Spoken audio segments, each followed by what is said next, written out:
वह सुबह थी जब सूर्य की पहली किरणें शांत बांस के जंगल पर छिड़कने लगीं। वहां एक छोटा आश्रम था, मिट्टी की दीवारें, छोटा आंगन और बीचों बीच एक पुराना पीपल का पेड़। लोग दूर दूर से आते थे, व्यापारी, किसान, युवा और बूढ़े, अपने मन की उलझन लेकर। उन सबका मार्गदर्शक था गौतम बुद्ध, न तो किसी राजा जैसा, न ही किसी गुरु जैसा दिखने वाला, पर आंखें ऐसी जो भीतर तक देख सकें, आवाज ऐसी जो धीरे धीरे उतर आती हो सीने में। एक दिन बहुत से लोग और एक एक करके कुछ विशेष लोग आए। एक नौजवान आया, उसका नाम अर्जुन था। आंखों में बेचैनी, हाथ में काम की थकान और दिल में एक भारी सवाल, क्या कल होगा? क्या कल रहूंगा? क्या मेरे प्रयासों का कोई मतलब है? उसके साथ एक वृद्ध महिला आई जो लगभग हर चीज से डरती रहती, खासकर मौत से। फिर एक मां ने अपने बच्चे के भविष्य की चिंता लेकर हाथ जोड़ दिए। बुद्ध ने सभी को ध्यान से देखा, फिर अपनी स्नेह भरी मुस्कान के साथ बोले, आज का दिन सुना है तुमने? आज का दिन ही हमारा वास्तविक घर है, पर आज का घर भी बहुत बार हमें खो देता है क्योंकि हमारे मन में कल का साया बस गया है। अर्जुन आगे बढ़कर बोला, श्री, हम काम करते हैं, पढ़ते हैं, कोशिश करते हैं, बचत करते हैं, पर हर कदम पर डर रहता है। अगर कल कुछ हो गया तो क्या हम भविष्य की चिंता नहीं करें? बुद्ध ने धीमे से कहा, अर्जुन, मैं तुम्हें एक कहानी सुनाता हूं, पर उससे पहले तुम बताओ, तुम आज सुबह कितना समय अपने सांस पर रहे? अर्जुन चौंका, सांस पर? मेरे पास समय ही नहीं था, मैं काम में लगा हुआ था। बुद्ध ने मुस्कुराकर कहा, देखो, हमारा मन दो बातें बार बार करता है, अतीत की याद और भविष्य की चिंता। यही हमें आज से दूर कर देती हैं। पर ध्यान से सुनो, मैं तुम्हें कल की चिंता को कैसे देखना सिखाऊंगा, पर पहले समझो कि कल क्या है। अनित्य, सब कुछ बदलता है। पहली सीख बुद्ध ने कहा, हर चीज अस्थायी है। यह फूल जो अभी महक रहा है कल सूख जाएगा। यह शरीर जो स्वस्थ है किसी क्षण नष्ट हो सकता है। जब तुम यह समझते हो कि दुनिया में स्थायी कुछ नहीं है, तो तुम्हारा भय खुद ब खुद छोटा होने लगता है, क्योंकि अधिकांश भय, खासकर मौत का भय, उस धारणा से उत्पन्न होता है कि कुछ चीजें हमेशा के लिए हैं और उनका छिन जाना असहनीय होगा। पर सच यह है, हर सांस, हर क्षण नया है। एक बूढ़ा पुरुष जो पास खड़ा था बोला, पर गुरु, अगर सब कुछ बदलेगा तो मेरे अच्छे कर्मों का क्या? अगर कल नहीं रहेगा तो आज करूं क्या? बुद्ध ने आंखों में करुणा भरकर कहा, अच्छे कर्म का अर्थ कल के लिए नहीं होता, वे आज के लिए होते हैं। जब तुम किसी की मदद करते हो, दया दिखाते हो, सच बोलते हो, तुम अपने भीतर का प्रकाश बढ़ाते हो, और यह प्रकाश ही तुम्हें कल के अज्ञात के लिए मजबूत बनाता है। चिंता को पहचानना दूसरी सीख बुद्ध ने समझाया। चिंता, एंजाइटी, एक ऐसी मानसिक ब्यूटीफुल मशीन है जो भविष्य का ड्रामा बार बार चलाती है। यह मशीन कई बार कल्पनाएं घड़ती है, कई बार वर्स्ट केस भी। पर ध्यान रखो, कल्पनाएं कभी भी वास्तविकता नहीं होती, केवल संभावनाएं होती हैं।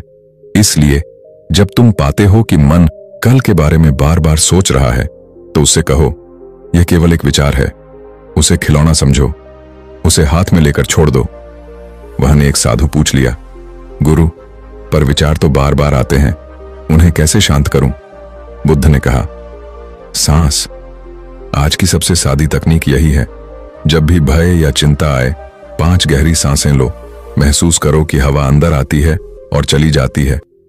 ये 5 सांसें तुम्हें वापस लाती हैं वर्तमान में। बुद्ध ने निर्विघ्न भाव से एक छोटा श्लोक बोला, वर्तमान ही पूर्व है, वर्तमान ही भविष्य है। जो वर्तमान को खो देता है वह जीवन को खो देता है। यह श्लोक नहीं, पर अर्थ यही है, सरल और सीधे शब्दों में। मृत्यु का भय। तीसरी और बुनियादी सीख वह वृद्ध महिला जिसका नाम माया था, कांपते हुए बोली, गुरु, मुझे मौत से बहुत डर लगता है। मैं सोचती हूं कि मेरे मरने के बाद मेरे बच्चे क्या करेंगे, मैं क्या महसूस करूंगी। क्या आप बताएंगे कि डर कैसे मिटे? बुद्ध ने उसकी हथेली पर हाथ रखा। माया, मृत्यु का भय अक्सर अनजान से आता है, पर क्या हम उस अनजान को जानने की थोड़ी कोशिश कर सकते हैं? अगर तुम समझो कि मरने का अर्थ अंत नहीं बल्कि एक बदलाव है, तो भय थोड़ा कम होगा। पर इससे भी महत्वपूर्ण यह है कि तुम अपने संबंधों और कर्मों को आज पक्का करो। अगर तुम्हारे कर्म प्रेम से भरे हैं तो तुम्हारे जाने के बाद भी वही प्रेम लोगों के दिल में रहेगा। तुम चाहती हो कि तुम्हारे बच्चे सुरक्षित रहें, तो आज की छोटी छोटी सुरक्षा, बातें, शिक्षाएं, प्यार, उसे दोगुना करो। माया ने आंसू भरे हुए कहा, पर गुरु, मैं अकेली हूं, मैं कमजोर हूं। बुद्ध ने गंभीरता से उत्तर दिया, कमजोरी और शक्ति का माप अकेलेपन में नहीं बल्कि प्रेम में है। अगर तुम दूसरों का सहारा बनोगी तो अकेलापन भी समाज में बदल जाएगा। मृत्यु का डर मिटाने का सबसे बड़ा उपाय है जीवन को पूरा जीना। जब तुम पूर्ण रूप से जीती हो तो मरने का मतलब एकांत नहीं बल्कि शांति है। अभ्यास कैसे जिए? आज बुद्ध ने फिर तालाब की ओर इशारा किया जहां पानी शांत था। हर दिन के लिए कुछ साधारण अभ्यास अपनाओ, उन्होंने कहा। सांस का ध्यान 5 मिनट, सुबह उठकर 5 मिनट अपनी सांसों को देखो। कृतज्ञता, ग्रेटिट्यूड, हर दिन 3 चीजों का धन्यवाद करो, यह तुम्हें वर्तमान में रखेगा। सद्कर्म, राइट एक्शन, रोज कम से कम एक ऐसा काम करो जो किसी के लिए अस्वार्थ हो। मृत्यु की कल्पना, मेमेंटो मोरी, हर महीने एक बार शांत बैठकर सोचो कि जीवन कितना अनिश्चित है, पर इसे डराने के लिए नहीं बल्कि समझने के लिए। एक युवा लड़की ने पूछा, गुरु, क्या हमें भविष्य की योजनाएं नहीं बनानी चाहिए? बुद्ध ने मधुरता से कहा, योजना बनाना ठीक है, पर उस योजना पर अपना समूचा मन न टिका दो। योजना बनाओ, पर उन योजनाओं से अपनी खुशी न बांधो। यदि कल योजनाएं बदल जाए तो मन को टूटने न दो। अप्रा परिवर्तन जीवन का नियम है। एक छोटी घटना, सीख को जमीन पर उतारना। उस दिन की शाम को एक व्यापारी का झोला खो गया। वह झोले की चिंता में इतना उलझा कि पूरी रात सो नहीं पाया।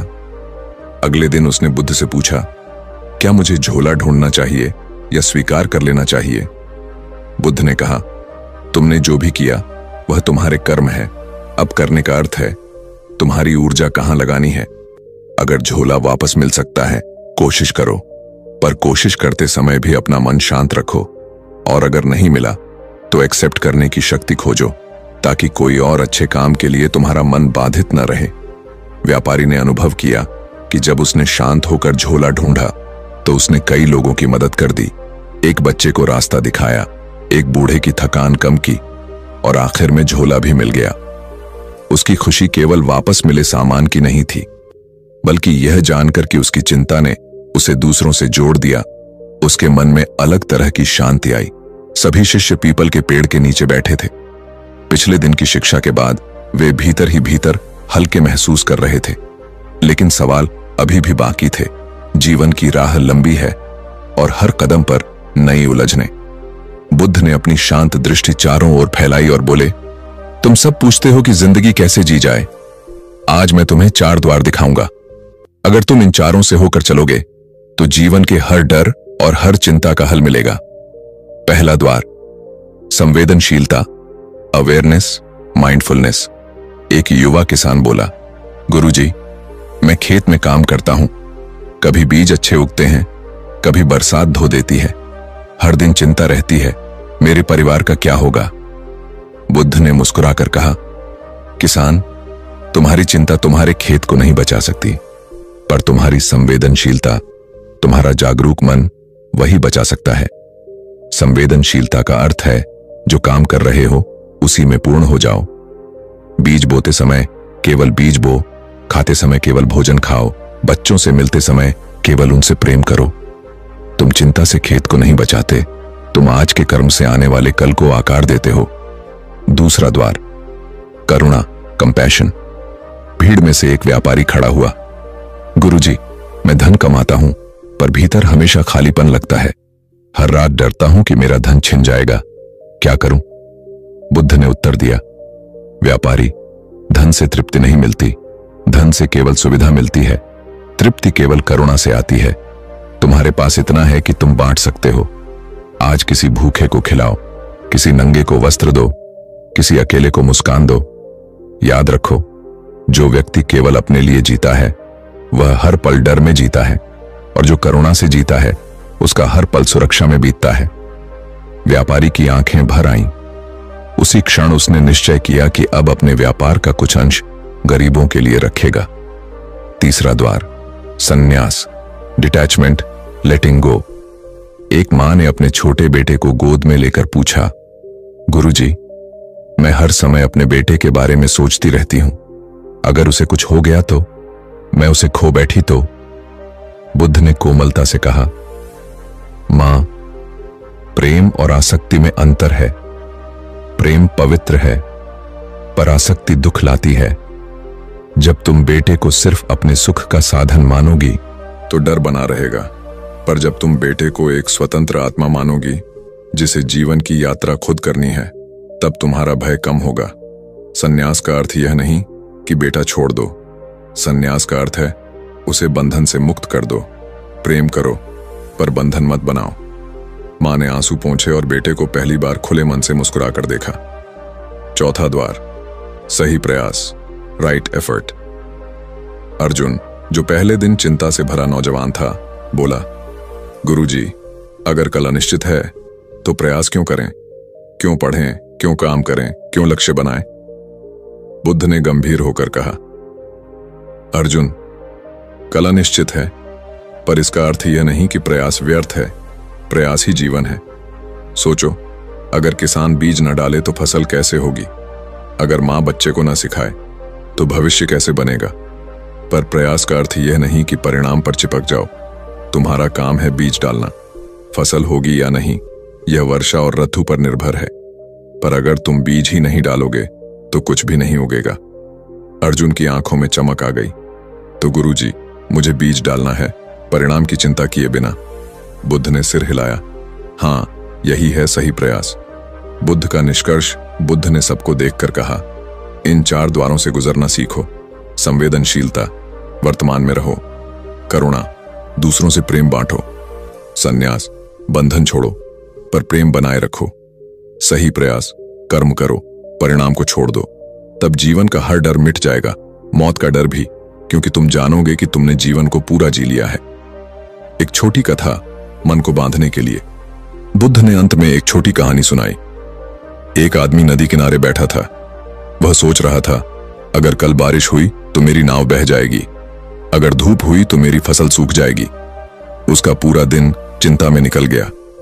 दूसरा आदमी भी वहां था। उसने सोचा, आज धूप है, मैं नाव की मरम्मत कर लूं। आज पानी है, मैं फसल को सींच दूं। उसका दिन काम में बीत गया। शाम को पहले आदमी के पास केवल चिंता थी और दूसरे आदमी के पास नाव भी सुरक्षित थी और फसल भी। बुद्ध ने कहा, समझो, पहला आदमी हम में से अधिकांश है और दूसरा आदमी वही है जो वर्तमान में जीना सीख गया है। संध्या का समय था। आकाश हल्के सुनहरे और लाल रंगों से भर गया था। शिष्य बुद्ध के चारों ओर बैठे थे। उनकी आंखों में जिज्ञासा थी, पर साथ ही एक छिपा हुआ डर भी, मौत का डर। बुद्ध ने उस मौन को भांप लिया और धीरे से बोले, आज हम उस सत्य की चर्चा करेंगे जिससे कोई भाग नहीं सकता, मृत्यु। पर याद रखो, मृत्यु से डरना नहीं है, उसे समझना है। जब तुम मृत्यु को समझ लेते हो तभी जीवन को पूरी तरह जी पाते हो। मृत्यु का स्वभाव। एक वृद्ध शिष्य ने हाथ जोड़कर पूछा, गुरुजी, मैं दिन रात सोचता रहता हूं कि मेरी मौत कब आएगी। मेरा शरीर कमजोर है, हड्डियां दर्द करती हैं, हर रात डर के साथ सोता हूं। क्या यह डर कभी मिटेगा? बुद्ध ने गहरी शांति से कहा, मृत्यु कोई शत्रु नहीं है। मृत्यु जीवन का स्वाभाविक हिस्सा है। जैसे सुबह होती है और फिर शाम, जैसे फूल खिलता है और फिर मुरझा जाता है, वैसे ही जीवन जन्म लेता है और फिर समाप्त होता है। अगर तुम सोचते हो कि मृत्यु अंत है तो डर पैदा होता है, पर अगर तुम समझो कि मृत्यु केवल एक परिवर्तन है, एक दरवाजा है अगले अनुभव की ओर, तो डर मिट जाता है। मृत्यु का स्मरण, अभ्यास बुद्ध ने सभी को समझाया। हर दिन कुछ क्षण मृत्यु का स्मरण करो। इसे मृत्यु पर ध्यान, मराना साठी कहते हैं। कल्पना करो कि आज ही तुम्हारा अंतिम दिन है। तब तुम कैसा जियोगे? क्या तुम कल की चिंता में उलझे रहोगे या आज का हर क्षण प्रेम और जागरूकता से जियोगे? जब तुम मृत्यु को याद करते हो तब तुम जीवन की कीमत समझते हो। एक शिष्य की कथा। भीड़ में से एक युवक बोला, गुरुजी, कल मेरा मित्र अचानक बीमार होकर मर गया। मैं सोच रहा था अगर मैं होता तो क्या करता? मैं बहुत डर गया हूं। बुद्ध ने कहानी सुनाई। एक राजा था जिसने अपने सैनिक से कहा, हर सुबह मुझे याद दिलाना कि मृत्यु पास है। सैनिक हर सुबह राजा को प्रणाम कर कहता, महाराज, मृत्यु पास है। शुरू में राजा परेशान होता था, पर धीरे धीरे उसने वर्तमान को महत्व देना सीख लिया। अब वह न केवल अच्छा शासक बना, बल्कि अपने लोगों से प्रेम भी करने लगा। वह समझ गया कि मृत्यु का स्मरण डराने के लिए नहीं है, बल्कि जीवन को जागृत करने के लिए है। भय क्यों होता है? अर्जुन, वही नौजवान जो पहले से सवाल करता आ रहा था, फिर खड़ा हुआ। उसने पूछा, गुरुजी, मैं समझता हूं कि मृत्यु स्वाभाविक है, पर फिर भी मेरा दिल कांपने लगता है। यह भय क्यों होता है? बुद्ध ने उत्तर दिया, भय का मूल है आसक्ति, अटैचमेंट। तुम्हें अपने शरीर से, अपने धन से, अपने प्रियजनों से गहरा लगाव है। तुम सोचते हो कि मृत्यु सब छीन लेगी, पर यदि तुम यह मान लो कि जो कुछ तुम्हारे पास है वह उधार है और एक दिन लौटाना ही होगा, तो भय कम हो जाएगा। मृत्यु हमें यही सिखाती है कि जीवन को पकड़ने की कोशिश व्यर्थ है। केवल जीना ही हमारा कर्तव्य है, पकड़ना नहीं। मृत्यु को मित्र मानना, बुद्ध ने आगे कहा। मृत्यु को अपना शत्रु मत मानो।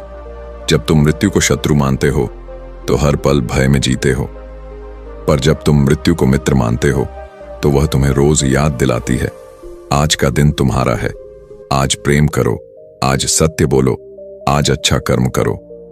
मृत्यु वह घड़ी है जो हर क्षण टिक टिक करती है।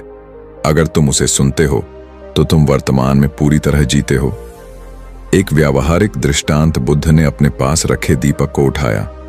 वह बोले, यह दीपक जल रहा है, किसी भी क्षण बुझ सकता है। क्या इसका अर्थ यह है कि जब तक यह जल रहा है हम इसका प्रकाश इस्तेमाल न करें? नहीं, हम इसका प्रकाश इस्तेमाल करते हैं पढ़ने के लिए, देखने के लिए, प्रेम से एक दूसरे को मुस्कुराने के लिए। इसी तरह जीवन भी है। जब तक सांस है, प्रकाश है। इस प्रकाश का उपयोग करो, प्रेम फैलाने के लिए, करुणा जगाने के लिए, सत्य जीने के लिए। निष्कर्ष, बुद्ध ने अंत में कहा, जब मृत्यु का भय मिटता है तभी असली स्वतंत्रता आती है। फिर तुम जिंदगी को ऐसे जीते हो जैसे कल ना हो। तुम हर क्षण को भरपूर जीते हो। याद रखो, मृत्यु अंत नहीं है, बल्कि जीवन का सबसे बड़ा गुरु है। सभा का वातावरण अब और भी गहरा हो गया था। पेड़ की शाखाओं पर बैठे पक्षी जैसे मौन साधना में लीन हो गए हों। हल्की ठंडी हवा बह रही थी, लेकिन शिष्यों के भीतर एक बेचैनी थी। एक वृद्ध भिक्षु ने धीरे धीरे हाथ जोड़कर पूछा, भगवान, सबसे बड़ा डर तो मृत्यु का है। जब हमें लगता है कि मृत्यु पास है तो जीना कठिन हो जाता है। क्या मृत्यु से बचा जा सकता है? बुद्ध ने बहुत शांति से मुस्कुराते हुए उत्तर दिया, भिक्षु, मृत्यु से बचना संभव नहीं, लेकिन मृत्यु के भय से बचना संभव है। मृत्यु वह सत्य है जिसे कोई टाल नहीं सकता। जैसे दिन के बाद रात आती है, वैसे ही जन्म के बाद मृत्यु आती है। लेकिन डर क्यों होता है? क्योंकि हम अपने जीवन को पकड़े रहते हैं। हम अपने शरीर, अपने रिश्तों, अपनी संपत्ति को मैं मान लेते हैं। जब ये छूटते हैं तो हम सोचते हैं कि मैं खत्म हो रहा हूं। यही भ्रम भय पैदा करता है। सभा में गहरा सन्नाटा था। बुद्ध ने आगे कहा, मृत्यु से डरना वैसा ही है जैसे एक यात्री जिसे पता है कि रास्ते के अंत में विश्राम स्थल है, फिर भी डरता है कि मैं वहां क्यों पहुंचूंगा। मृत्यु अंत नहीं है, वह केवल परिवर्तन है। जैसे दीपक बुझता है तो उसका प्रकाश आकाश में मिल जाता है, जीवन भी ऐसे ही अनंत प्रवाह में बदल जाता है। उन्होंने जमीन पर पड़ी एक सूखी पत्ती उठाई और बोले, इस पत्ती को देखो, यह शाखा से गिरी है। क्या इसका अंत हुआ? नहीं, यह मिट्टी में मिलेगी, फिर वही मिट्टी किसी पेड़ को पोषण देगी, उसी पेड़ से नई पत्तियां निकलेंगी। जीवन भी ऐसा ही है, मृत्यु केवल रूप का बदलना है। एक युवा भिक्षु ने पूछा, भगवान, यदि मृत्यु निश्चित है तो क्या हमें भविष्य की चिंता करनी चाहिए? क्या हमें कल के बारे में सोचना चाहिए? बुद्ध ने गहरी सांस लेकर कहा, भिक्षुओं, चिंता करना अज्ञान का लक्षण है। कल की चिंता मत करो, क्योंकि कल कभी आता ही नहीं। जब कल आएगा तो वह आज बन चुका होगा, और जब तुम कल की चिंता में डूबे रहते हो तो आज को खो देते हो। जीवन केवल अभी है, यदि अभी सही जियो तो कल की चिंता अपने आप मिट जाएगी। फिर उन्होंने एक दृष्टांत सुनाया। एक आदमी जंगल से गुजर रहा था। अचानक उस पर एक जंगली हाथी ने हमला कर दिया। वह भागते हुए एक कुएं में कूद गया। कुएं में नीचे उसने देखा कि एक विशाल अजगर मुंह खोले बैठा है। ऊपर से हाथी भी गरज रहा था। उस आदमी ने कुएं की जड़ पकड़ ली, लेकिन तभी उसने देखा कि दो चूहे, एक काला और एक सफेद, उस जड़ को कुतर रहे हैं। आदमी डर से कांप रहा था। तभी उसकी नजर पास की शाखा पर पड़ी, जहां मधुमक्खियों का छत्ता था और उससे शहद की कुछ बूंदें गिर रही थीं। वह आदमी उस डर और मौत के बीच भी जीभ निकालकर शहद चखने लगा। बुद्ध ने कहा, यह कहानी जीवन है। हाथी समय है जो हमें लगातार धकेलता है। अजगर मृत्यु है जो अंततः सबको निगल लेता है। काला और सफेद चूहा दिन और रात है जो जीवन की जड़ को कुतरते रहते हैं। और शहद, वह जीवन के छोटे छोटे सुख हैं। मनुष्य मृत्यु के भय के बीच भी उन्हीं सुखों के पीछे भागता रहता है। लेकिन बुद्धिमानी यह है कि वह डर छोड़कर इस क्षण को सही तरीके से जिए, न कि केवल मिठास का स्वाद ले। सभा में कई लोगों की आंखों में आंसू थे। वे समझ गए कि मृत्यु का भय वास्तव में जीने की कला को नष्ट कर देता है। बुद्ध ने शिष्यों को देखा। उनके चेहरों पर मृत्यु का भय और भविष्य की चिंता का बोझ साफ झलक रहा था। उन्होंने धीरे धीरे कहा, भिक्षुओं, जीवन केवल एक ही क्षण में है। अभी जो बीत गया वह स्मृति है, जो आने वाला है वह कल्पना है। सत्य केवल इस पल में है। सभा में बैठे युवा भिक्षु आनंद ने पूछा, भगवान, पर हम साधारण मनुष्य हैं। हमारे मन में तो हमेशा अतीत और भविष्य की बातें घूमती रहती हैं। हम वर्तमान में कैसे टिकें? बुद्ध ने मुस्कुराते हुए कहा, मनुष्य का मन बंदर जैसा है, एक डाल से दूसरी डाल पर कूदता रहता है। लेकिन साधना का अर्थ है उसे धीरे धीरे वर्तमान में टिकाना। फिर बुद्ध ने शिष्यों को एक साधना सिखाई। पहला अभ्यास, सचेत श्वास। बुद्ध ने कहा, जब तुम श्वास लो तो जानो कि तुम श्वास ले रहे हो। जब तुम श्वास छोड़ो तो जानो कि तुम श्वास छोड़ रहे हो। सिर्फ इतना जानना ही तुम्हें वर्तमान में ला देता है। उन्होंने सबको आंखें बंद करने के लिए कहा। चारों ओर मौन छा गया। केवल पत्तों की सरसराहट और पक्षियों की आवाज सुनाई दे रही थी। कुछ ही पलों बाद कई भिक्षुओं के चेहरों पर शांति झलकने लगी। दूसरा अभ्यास, चलते हुए ध्यान। बुद्ध ने कहा, जब तुम चलते हो तो जानो कि तुम चल रहे हो। हर कदम को ऐसे महसूस करो जैसे धरती को चूम रहे हो। तब तुम्हें लगेगा कि तुम्हारे पैरों के नीचे स्वयं जीवन धड़क रहा है। उन्होंने स्वयं धीरे धीरे धरती पर कदम रखकर दिखाया। हर कदम में इतनी गहराई, इतनी शांति थी कि शिष्य विस्मित रह गए। तीसरा अभ्यास, विचारों को देखना। बुद्ध बोले, मन में जो भी विचार आए उसे पकड़ना मत। बस ऐसे देखो जैसे आकाश में बादल गुजर रहे हों। जब तुम विचारों को केवल देखने लगते हो तो वे धीरे धीरे शांत हो जाते हैं। दृष्टांत, जल का घड़ा। बुद्ध ने उदाहरण दिया। यदि तुम किसी घड़े के पानी को बार बार हिलाते रहो तो पानी गंदला हो जाता है। लेकिन यदि तुम घड़े को शांत छोड़ दो तो मिट्टी नीचे बैठ जाती है और पानी साफ हो जाता है। मन भी ऐसा ही है। यदि उसे लगातार भविष्य और अतीत में दौड़ाते रहो तो वह अशांत होगा, लेकिन यदि उसे वर्तमान में टिकाओ तो वह स्वयं शांत और निर्मल हो जाएगा। सभा का माहौल अब गहरे सुकून से भर गया था। कुछ शिष्यों को ऐसा लगा मानो उनके सीने से बोझ उतर गया हो। वे पहली बार सचमुच अभी का स्वाद छक रहे थे। बुद्ध ने निष्कर्ष में कहा, भिक्षुओं, जीवन का रहस्य केवल यह है, पल को जियो जैसे यही तुम्हारा अंतिम पल है, क्योंकि सच यही है कि यही पल तुम्हारा सच्चा जीवन है। बुद्ध ने अपनी करुणामयी दृष्टि सभा पर डाली। उन्होंने देखा कि कुछ भिक्षु अब भी उलझन में थे। उनमें से एक ने हाथ जोड़कर कहा, भगवान, आपने वर्तमान में जीने का मार्ग दिखाया, लेकिन जीवन केवल शांति का नाम नहीं है। कभी हमें सुख मिलता है, कभी दुख, कभी सफलता आती है, कभी असफलता। हम इन सब के बीच स्थिर कैसे रहें? बुद्ध का उत्तर। बुद्ध ने गहरी सांस ली और बोले, भिक्षुओं, सुख और दुख दो पंखों की तरह हैं। यदि तुम केवल सुख चाहते हो और दुख से भागते हो तो तुम कभी उड़ नहीं सकते। सफलता और असफलता भी दिन और रात की तरह है, एक के बिना दूसरा अधूरा है। उन्होंने आगे कहा, मनुष्य दुख से भागता है और सुख को पकड़कर रखना चाहता है। यही उसके दुख का कारण है। लेकिन जो समझता है कि सुख अस्थायी है और दुख भी अस्थायी है, वही सच्चे आनंद को पा लेता है। दृष्टांत, राजा और दो हार। बुद्ध ने एक कहानी सुनाई।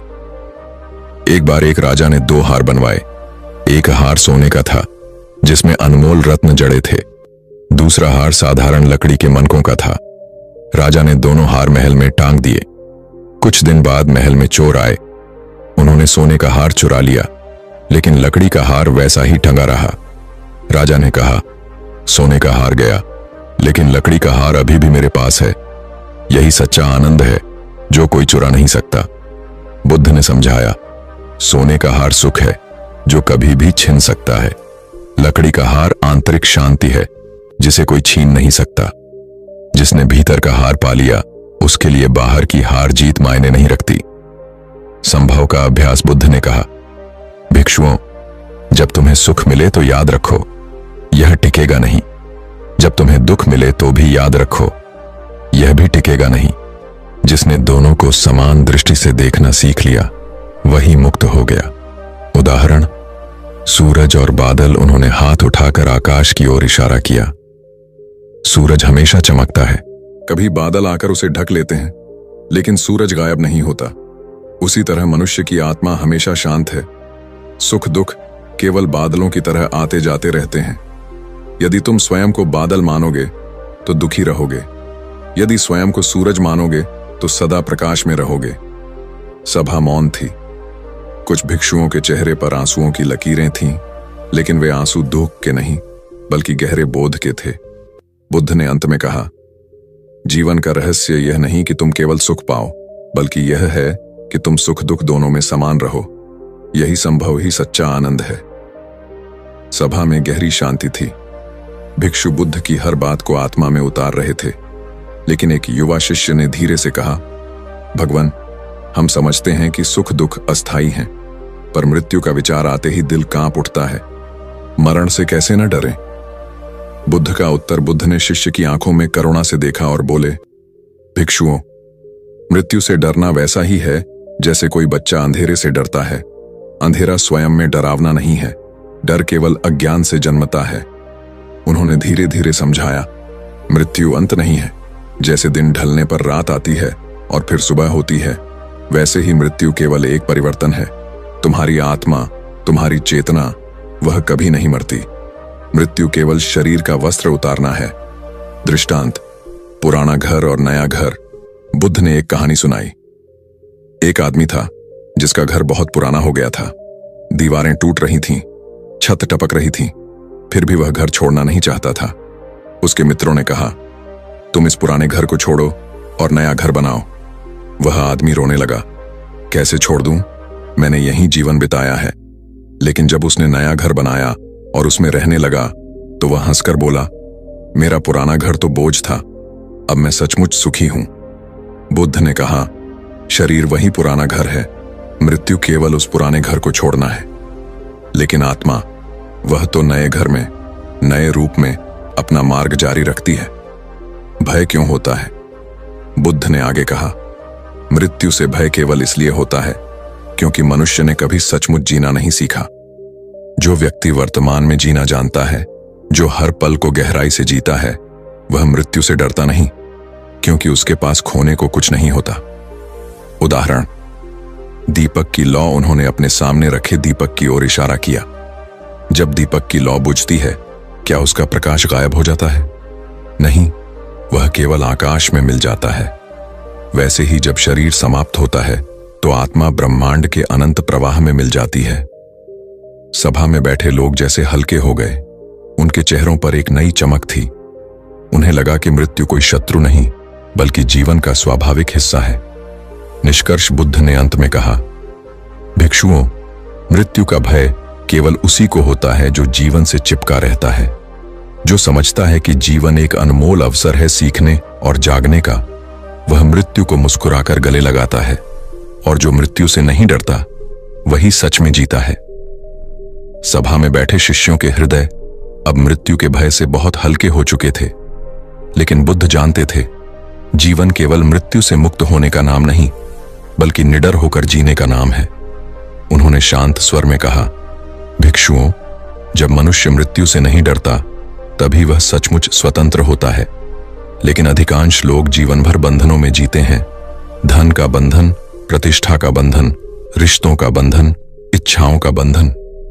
जो बंधनों में जीता है वह कभी स्वतंत्र नहीं हो सकता। स्वतंत्रता का अर्थ आनंद ने पूछा। भगवान, क्या स्वतंत्रता का मतलब है कि हमें सब कुछ छोड़ देना चाहिए? परिवार, संपत्ति, समाज, सब? बुद्ध मुस्कुराए और बोले, नहीं आनंद, स्वतंत्रता का अर्थ त्याग नहीं बल्कि आसक्ति का त्याग है। तुम संसार में रहो, अपने कर्तव्यों को निभाओ, लेकिन भीतर से बंधे मत रहो। जब मन किसी वस्तु या व्यक्ति से चिपकना छोड़ देता है तभी सच्ची स्वतंत्रता जन्म लेती है।